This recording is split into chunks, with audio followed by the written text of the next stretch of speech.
The views expressed on the following program are not necessarily the views of WIBA, its management, sponsors, or staff. Broadcasting live from Planet Madison, where everything is beyond parody. This is the Vicki Mckenna Show. To be a part of the program, in Madison, call 321-1310. Statewide, call toll-free at 877-235-1310. Or email Vicki at WIBA.com. Now, here's Vicki Mckenna. And welcome back to the program. So this hour, we're going to talk about the academic fascists. A little bit later on, the food fascists. Just got done talking about the eco-fascists. Because that's what these people are, folks. They're fascists. Wait till you hear what Duke Pesta and I are going to talk about. I should point out that Duke Pesta is a professor of English literature at University of Wisconsin-Oshkosh, and it's in his capacity as a professor, as somebody who is steeped in academia, that I have brought Duke on the program today. Before we go, though, Duke, I would like you to point out where you're next going to be to talk about Common Core. That is a group called Freedom Project Education you work with. But I want to pick your brain as a professor if I can, and it's nice to have you back. Always a pleasure, Vicki. Yeah, the crazies are out in full force these days, aren't they? I am looking at an Oberlin College document. And what they have done since they published this, they have decided to take it back and rework it a little bit. But what it is, Duke, is a very long list of prescriptions on how guys like you, professors like you, can work to consider that some of your students might be offended or sensitive to what you say. And, you know, yesterday I was talking about how the liberals are just about their good intentions. And while that might be well-intentioned, the prescriptions I'm looking at are absolutely crazy, from trigger warnings to discussions about cis-sexism, ableism, heterosexism, and other issues of oppression, and assuming that all American culture is, in fact, oppressive and offensive. I'm looking at academic fascism.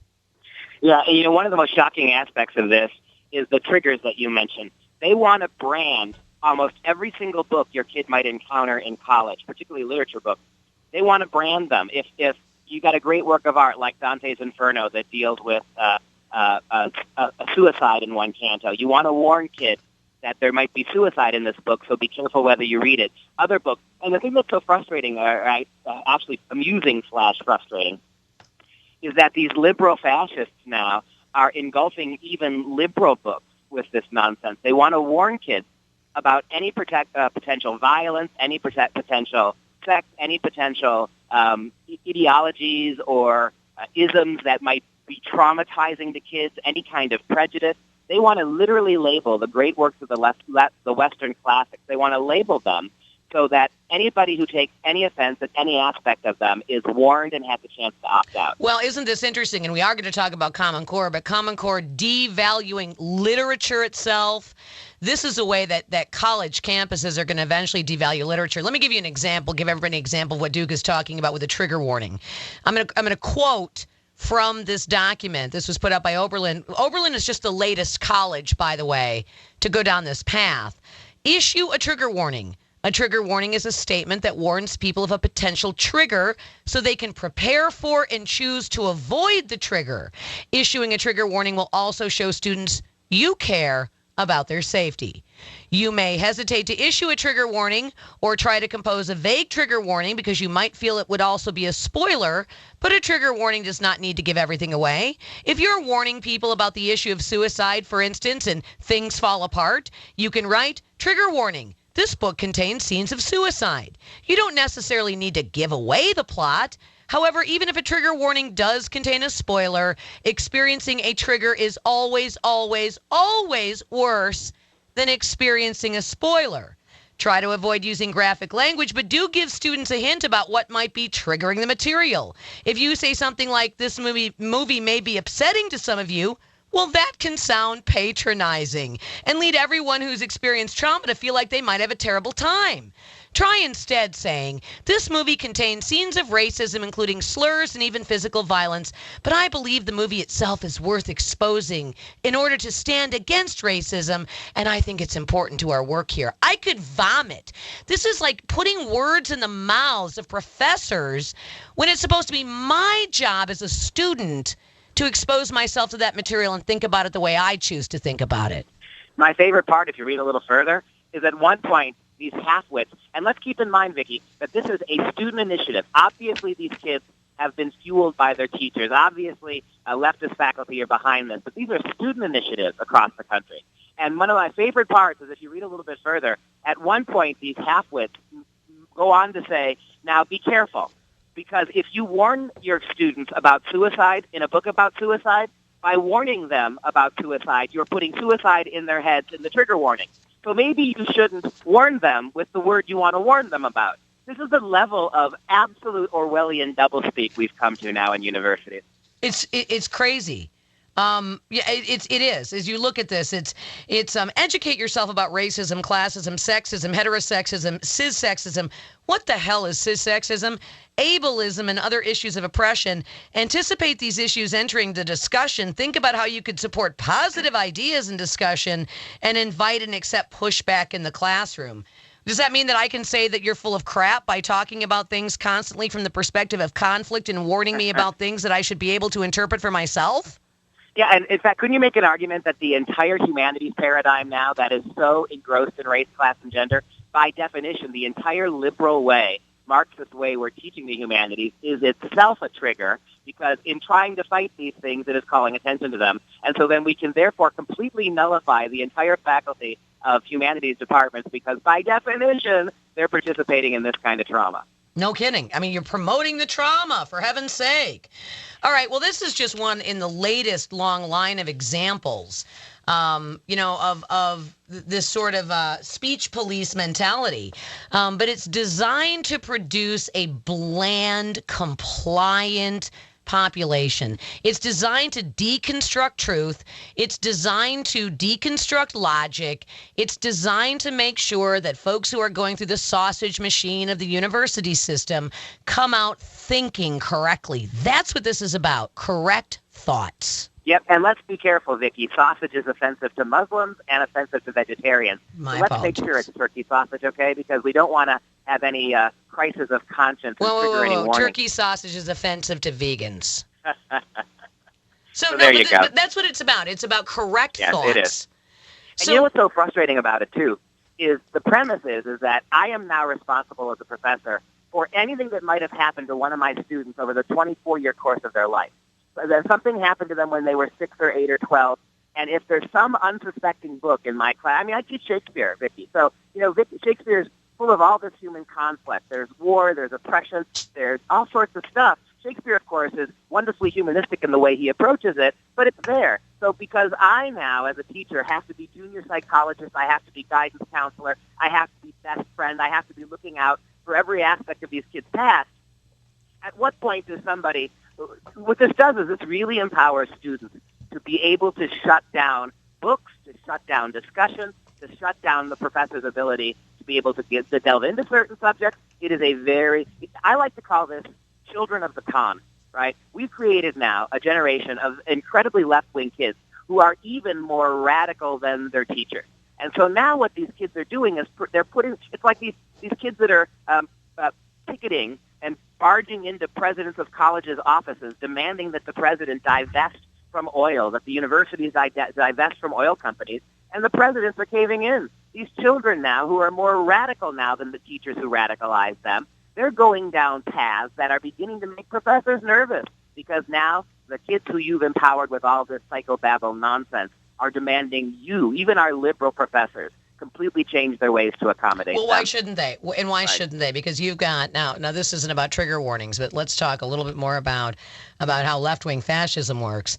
The Department of Justice and the Department of Education and the White House issuing a report on sexual violence, and I suppose with the best of intentions to try to stop the crisis of rape on campus, have redefined sexual violence to mean if I happen to listen to something or overhear something you say and it offends me and I consider it emotionally violent, I can make a claim that you have committed a sexual assault. Men who are accused of this are, according to the White House report on recommendations in this report, would be denied their due process rights, would be denied the ability to call witnesses, denied the ability to defend themselves. And the reason I want to bring this up, not only is it another example of academic liberal fascism, you actually got to experience this firsthand. Yeah, absolutely. Some of your listeners may recall 3 or 4 years ago, I was discussing a novel, a Russian literature novel, Dostoevsky's Crime and Punishment, and the social Darwinist argument came up. In other words, Dostoevsky is arguing against this idea that if we are really just simply evolutionary creatures, then things like murder and rape, if they happen, they happen. There's no morality that underpins this. We're just animals. Of course, Dostoevsky's entire book argues against that in a very Christian way. So I simply explained what the book was explaining about that. And midway through the class, I had a young woman. Actually, she wasn't a kid. She was in her 30s. Get up, leave my class. I didn't know where she went. She went right over to the campus police and accused me literally of raping her. Well, it took the campus police about an hour to figure out that I had never seen this woman before. This was the very first day of my class, by the way, a couple of years ago. The very first day, I didn't even know who these kids were. She gets up and she accuses me of literally raping her. Not surprisingly, the campus police freak out. And consequently, after about an hour or two of interrogating her, they find out that I'd never met her before, I'd never spoken to her, I'd never been alone to her, I didn't know who she was. She just didn't like what I had to say about a book that Dostoevsky was arguing against. And here's an update for you, Vicki. I didn't know you were going to talk about this today, but this is unbelievably coincidental. Because this young woman, she was a graduate student, she went and became a teacher at a local community college here, and she was just fired from her job for pulling the exact same stunt on another male professor at the university she was teaching at. She accused him. They found out that there was nothing to it, that nothing had happened. And unlike my university, this university just got rid of her. Wow, well, good. That's good to know. Yeah, it is. You were the subject of an investigation. Yes, you were not even called in to defend yourself. All of a sudden, it was concluded, and an administrator came up and said, "Oh, hey, by the way, Duke, this just happened. Just so you know, you're fine, man. Don't worry about it." And yet you thought, wait a second. They didn't just dismiss this craziness out of hand. They conducted a full-on investigation. Again, she said that she felt emotionally raped by a discussion on moral relativism, which, of course, the book you were teaching was teaching against. And that was enough for her to make that accusation. Well, I got news for you. The Department of Justice, the Department of Education, with an assist from the White House, has just made that policy across university campuses that take any amount of federal dollars, including students who get government-backed student loans. Yeah, that's right. And you see what a chilling effect this is going to have. In my case, I did not even know I was being investigated until the investigation was almost over. That everybody, they interviewed my entire class, they interviewed half the darn campus. Everybody knew about it but me. And one of the shocking things about it is that when finally it was all said and done, and the other thing you need to know is no sooner did she make this false and baseless accusation, then they set up an absolutely special accommodation for her. They took her out of my class. They gave her a graduate course in the area she wanted to study to begin with. She didn't want to be in my class in the first place. So they accommodated her at the university by tailor-making a class for her that was on her area of study, and it was a one-to-one course with a professor. So, and after after I was exonerated, not a thing happened to her, and I was simply told that I should be, as a man, in a male-dominated world, I should be sympathetic to her for her fears and her nausea and her traumatic past, and not take offense at it. That was the advice I got. Which actually gets us right back to trigger warnings. Yep. I guess had you issued a trigger warning, perhaps you would have avoided this. But you are supposed to be more sensitive, you see, because we're talking about oppression here, heterosexism, sexism, cissexism, ableism, and other forms of oppression, Duke Pesta. This is crazy. How do you even explore the free marketplace of ideas on the one place where it's supposed to be open and honest discussion, the university campus, when the university campus says, we may throw you in jail and we will certainly work to either get you fired or expelled from our university, and deny men their due process rights, because our intentions are to protect those poor, sensitive people. Yeah, you're right, and you underscore the word men. Women who are accused of this are not deprived under the White House initiative of their First Amendment rights. They're not deprived of their right to defend themselves and call witnesses. So you set up a system here that is both ideologically intolerant and fascist, and it is an absolute form of reverse sexism. This is the thing that's so crazy about it all. And, you'll be interested to know, Vicki, I read some of those. We were doing C.S. Lewis's The Screwtape Letters in my class just this morning, and I read the very passage that you read to some of my kids. And not a single one of us, me included, knew what cis-sexism is. So I called it up on the Internet, and we looked at it, and it was pretty shocking, too. Cis-sexism is nothing more than having the criminal mindset that you believe that genders are two, that there are male and female. To simply believe that there are two genders, male and female, makes you a bigot to all the different kinds of genders that people think they are. And so that's cis-sexism. Now we know. And really, so by saying I think there are men and women, that makes you a sexist. Yes, I'm sorry, you are cis-sexist. Simple biological imperatives to discriminate people who think they're all sorts of different things. Deconstructing truth, deconstructing logic. This is the point. Again, it's to bland down and dumb down the process. So you have people who think correctly, think appropriately, and people like you with strong voices, or people who would provide the counter argument. And we thought we used to be able to do this in the free marketplace of ideas, are not going to be allowed to. And in fact, there is a theory that was a crank theory at the time, and now for the life of me, I cannot think of who came up with this theory, that said it's okay to oppress Duke Pesta. It's okay to oppress Vicki Mckenna. It's okay to suppress things we don't agree with, because our goal is for the greater good. And so if we're going to get to the greater good, we're going to have to be regressively, reflexively fascist with the people we disagree with. And that way we're going to eventually be able to manage this perfect utopia. Well, it's like these activist kids at Harvard University a couple weeks ago, Vicki. I'm sure you saw the story, who were basically making arguments on Facebook and marching and protesting on campus because, in their words, we need to fight racism with racism and sexism. So because we have a long history of racism and sexism, we should not allow conservative people who are not liberal, to speak on campus in any way, shape, or form, because they are perpetuating the history of racism, and we owe it to all those people who've been oppressed to turn that back around and silence those people who don't speak the way we speak. Well, Duke Pesta, the Supreme Court Justice Sonia Sotomayor made a very similar argument in the Michigan affirmative action case just a couple of weeks ago. I thank you for the time. Thanks very much. Thanks, Vicki. Have a good day. We'll take a quick break here. That was Professor Duke Pesta from the University of Wisconsin-Oshkosh.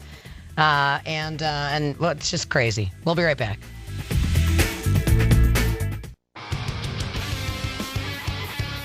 Cis-sexism, that means you think that there are male and female genders. Yeah. Ableism. You know what ableism is? You think you know what ableism is. It says that society is constructed to immorally disadvantage disabled people. The society needs to be changed. Yet these are the same people who would demand that women be given the information so that they can choose to abort their disabled children. I mean, the same bioethicists who say that we are all living in an ableist society are the same ones who are saying that disabled children, even after birth, people like Peter Singer, should be euthanized if the parents so choose. I mean, wow. This is saying we're through the looking class is an understatement. It's an understatement. All right, so food fascists when we come back.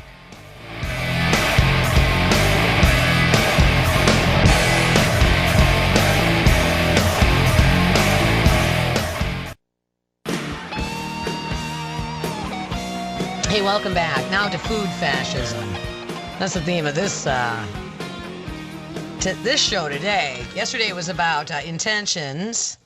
Today it's about those intentions giving way to fascism. Let's talk about food here. Of all the things, food has become a political volleyball. Food, school lunches, government policies that prescribe food rules.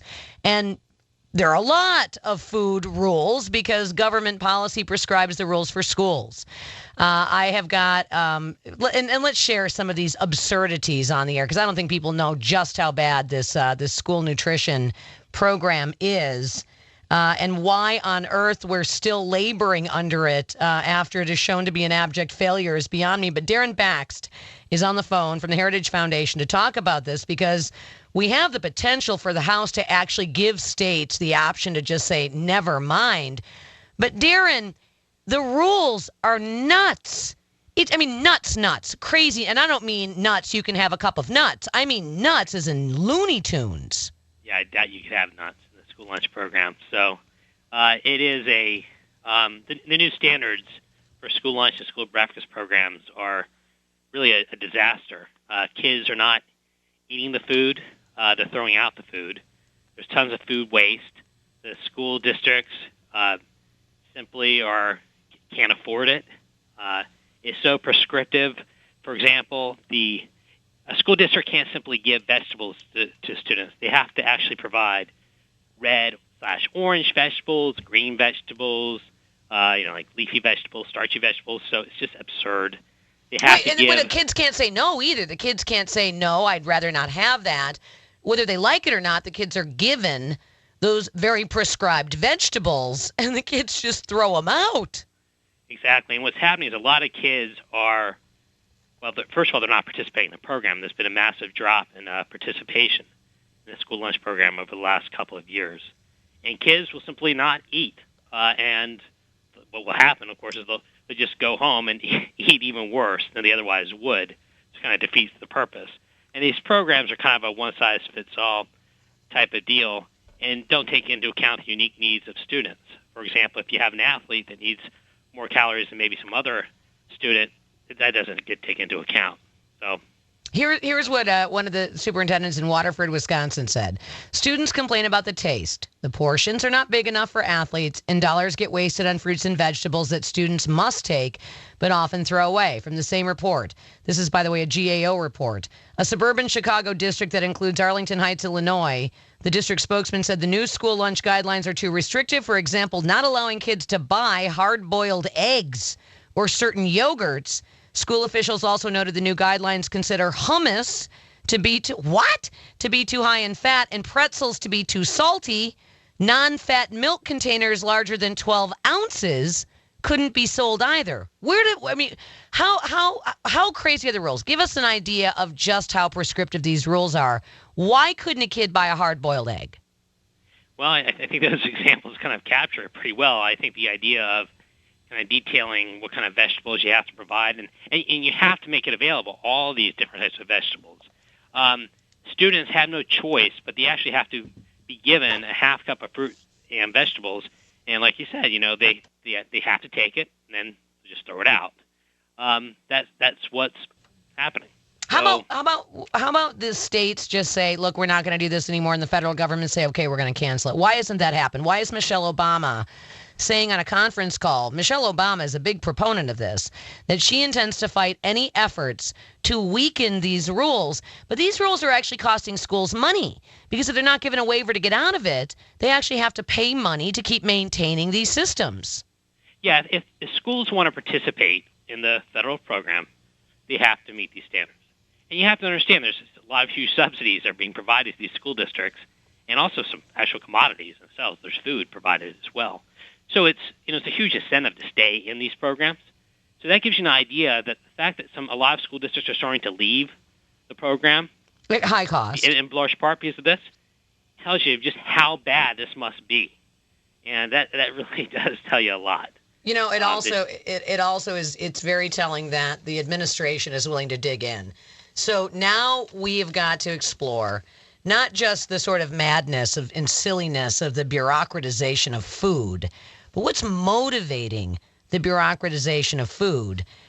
Seems to me that we should talk about the politics of food. And if we talk about the politics of food, we have to talk about the politics of profit.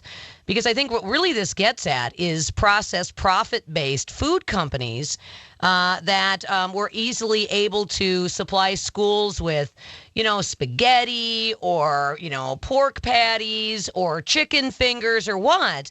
I think this is done with an eye to kind of go after, big food. Well, I think there's certainly part of that. I think there's even something bigger, to be honest. I think that there is an idea that some people are just, that the federal government and certain technocrats are smarter than everybody else, and that we could come up with, the experts can come up with the perfect menu for all kids that will meet everybody's health needs. We've never been able to do that, even when it comes to think about the food pyramid, how many problems we've had with that. Nutritional guidance is constantly changing. Yet, sure enough, there's this idea that the government can come up with some brilliant plan. The federal government can do it. And it's just come in arrogance, and they don't take into account the parents, and they don't take into account the fact that there are school districts who have a better sense of what their students need. Well, it sounds a lot like the food version of Common Core, doesn't it? We know better. We know better than the parents. We know better than the individual students. We know better than to allow people to make choices for themselves. We know better than the local districts on what's the best way to do a food program, or what's the best way to distribute, products. We know better. And if you disagree with us that we know better, we're progressives. And so that's clearly an assault on us. And therefore, you must be in the back pocket of the Koch brothers in some way or another. I mean, that's really what this is about. But I think you're exactly correct on that. I think it's about the left thinking it can make choices better than everybody else. And then there's that other, problem that, that the wrong people are making the money off of this. Yeah, I think you're right. And I think, what they'll argue is that anybody who doesn't support these particular standards that are, costing a fortune, wasting food, et cetera, just a disaster, that somehow you don't care about the children, their health. Well, it's the exact opposite. Because the first thing that you would want with any type of school lunch or breakfast program is, one, for the kids to actually eat. I think that would be like the first priority if you want to actually have good, healthy children. So you want them to eat. So it's kind of it's really not about whether or not anybody wants healthy kids or healthy meals. It's about whether or not you want a federal program that micromanages everything, or do you want a common sense standards to actually be involved and have more flexibility for school districts and also kind of the parents and the students. Oh, I think that's exactly right. That is the Obama progressive. That's the faculty lounge progressive. If you don't like Obamacare, clearly you want people to not have health care. If you don't like the school lunch initiative, clearly you don't care about kids and you want them to be unhealthy. If you don't want to see government expand, the welfare state expand, clearly you want poor people to die starving in the streets. If you don't support Common Core, clearly you're against standards. And that's how it always is. When we substitute our choices for yours, we the progressives substitute our choices for yours, and you disagree with us, clearly you have some sort of nefarious intent in mind. Well, exactly. And speaking of nefarious intents, well, I want to go that far. I do want to bring up one point that's maybe not getting as much attention as I think it should, is that the school lunch and breakfast standards are based on what are called the dietary guidelines, and those are developed every 5 years by the USDA and HHS. And the new guidelines are being developed right now, and they'll inform future school lunch and breakfast standards. And I should point out, when you think of the dietary guidelines or the food pyramid as well, you think that it's based on what's the best nutritional advice for the public. You would think that, at least you should.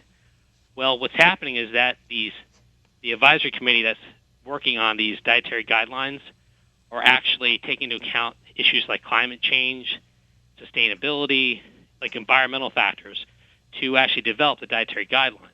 So kids at school won't necessarily be eating what's necessarily the healthiest food for them in terms of nutritional issues. They'll be eating food that it might be healthy for them, but it's also taking into account maybe the best interests of, the sage grass or grouse or duck to smelt or global warming and So that's kind of the problem, is that it's almost becoming the standards, and the school lunch and breakfast standards may be not representing even the best nutritional advice that's out there.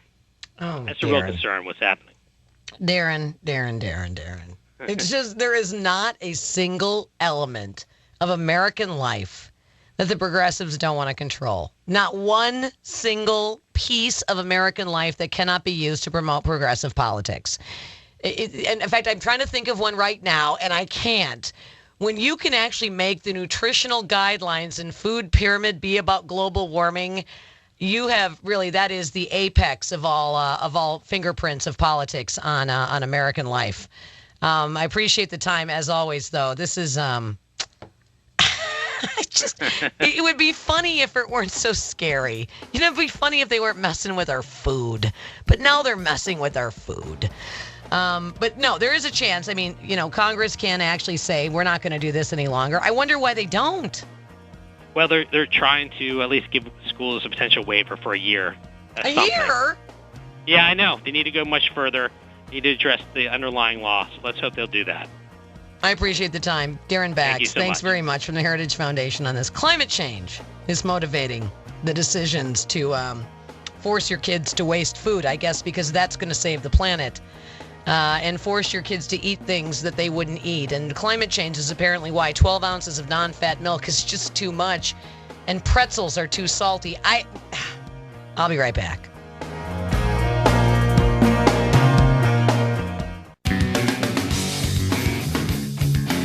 And again, always ascribing some sort of nefarious intent. When we come back after the top of the hour and Senator Ron Johnson joins me, Senator Jay Rockefeller accused anybody who didn't support Obamacare of being a racist. So if you disagree with Obamacare, you're a racist. If you disagree with these stupid school health guidelines, you're, either a climate change denier, or you don't care about the kids, or you don't care about kids' health, or you somehow want kids to eat unhealthy foods. You're nothing more than some sort of corporate shill for some Koch brothers, company. It's always, if you disagree with the progressives, it doesn't matter what the issue is. If you disagree with the progressives, something's wrong, morally wrong with your motivations. Now, you could disagree with the progressives because the data that they are quoting is inaccurate, or the science is bogus, or you've got evidence on the ground like we have with Obamacare that it's failing, or like we have with these food guidelines, that the guidelines don't work. And you'd still have nefarious intent. That's modern. There was an article in the journal Sentinel.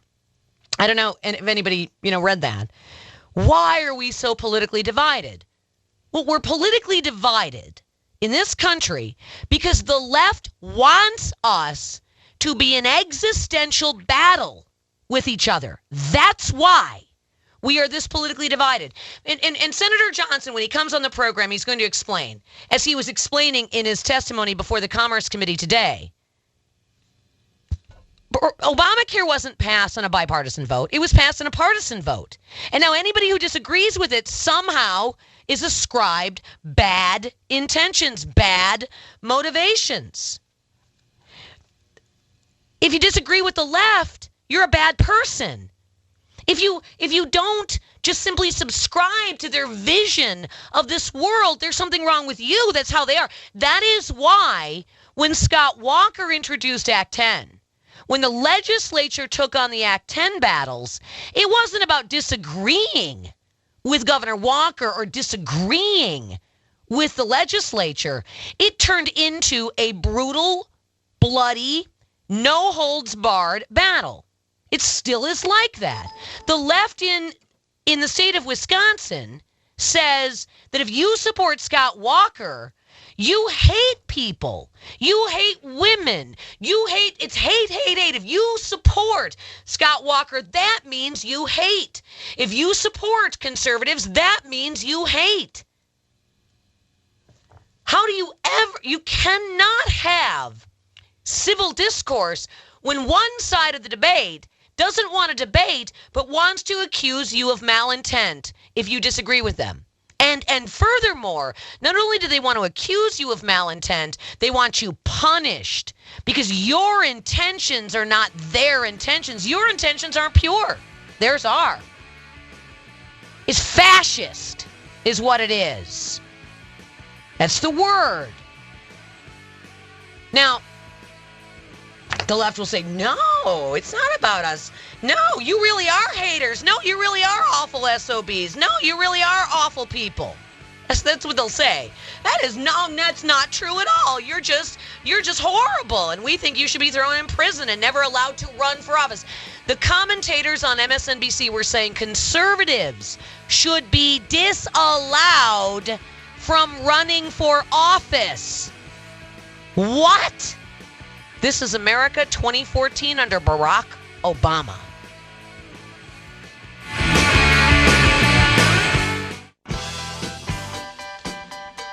Senator Ron Johnson's going to join me after the top of the hour. We're going to talk about the VA, and we will talk about the accusation that anybody who disagrees with Obamacare is a racist. That's coming up next.